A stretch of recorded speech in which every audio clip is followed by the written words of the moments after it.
بسم اللہ الرحمن الرحیم۔ ابراہیم نام آیت 35 کے فقرے وَإِذْ قَالَ إِبْرَاهِيمُ رَبِّ اجْعَلْ هَٰذَا الْبَلَدَ آمِنًا سے ماخوذ ہے۔ اس نام کا مطلب یہ نہیں ہے کہ اس سورہ میں حضرت ابراہیم کی سوانح عمری بیان ہوئی ہے، بلکہ یہ بھی اکثر سورتوں کے ناموں کی طرح علامت کے طور پر ہے، یعنی وہ سورہ جس میں ابراہیم علیہ السلام کا ذکر آیا ہے۔ زمانہ نزول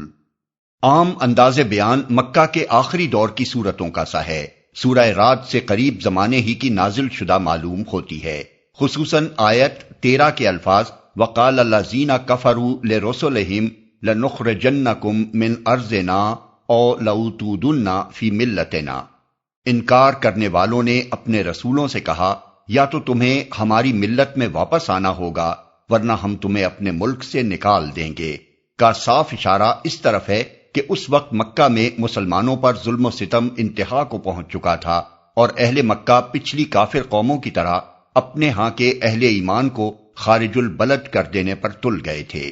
اسی بنا پر ان کو وہ دھمکی سنائی گئی جو ان کے سے رویے پر چلنے والی پچھلی قوموں کو دی گئی تھی کہ لا نہلکن الظالمین، ہم ظالموں کو ہلاک کر کے رہیں گے، اور اہل ایمان کو وہی تسلی دی گئی جو ان کے پیش روؤں کو دی جاتی رہی ہے کہ لِنُسْكِنَنَّكُمُ الْأَرْضَ مِن بَعْدِهِمْ،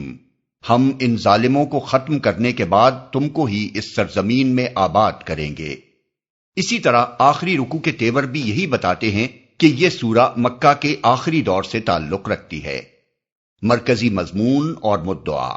جو لوگ نبی صلی اللہ علیہ وسلم کی رسالت کو ماننے سے انکار کر رہے تھے اور آپ کی دعوت کو ناکام کرنے کے لیے ہر طرح کی بدتر سے بدتر چالیں چل رہے تھے، ان کو فہمائش اور تنبیہ، لیکن فہمائش کی بنسبت اس سورہ میں تنبیہ اور ملامت اور زجر و توبیخ کا انداز زیادہ تیز ہے۔ اس کی وجہ یہ ہے کہ تفہیم کا حق اس سے پہلے کی سورتوں میں بخوبی ادا کیا جا چکا تھا، اور اس کے باوجود کفار قریش کی ہٹ دھرمی، اناد، مزاحمت، شرارت اور ظلم و جور میں روز بروز اضافہ ہی ہوتا چلا جا رہا تھا۔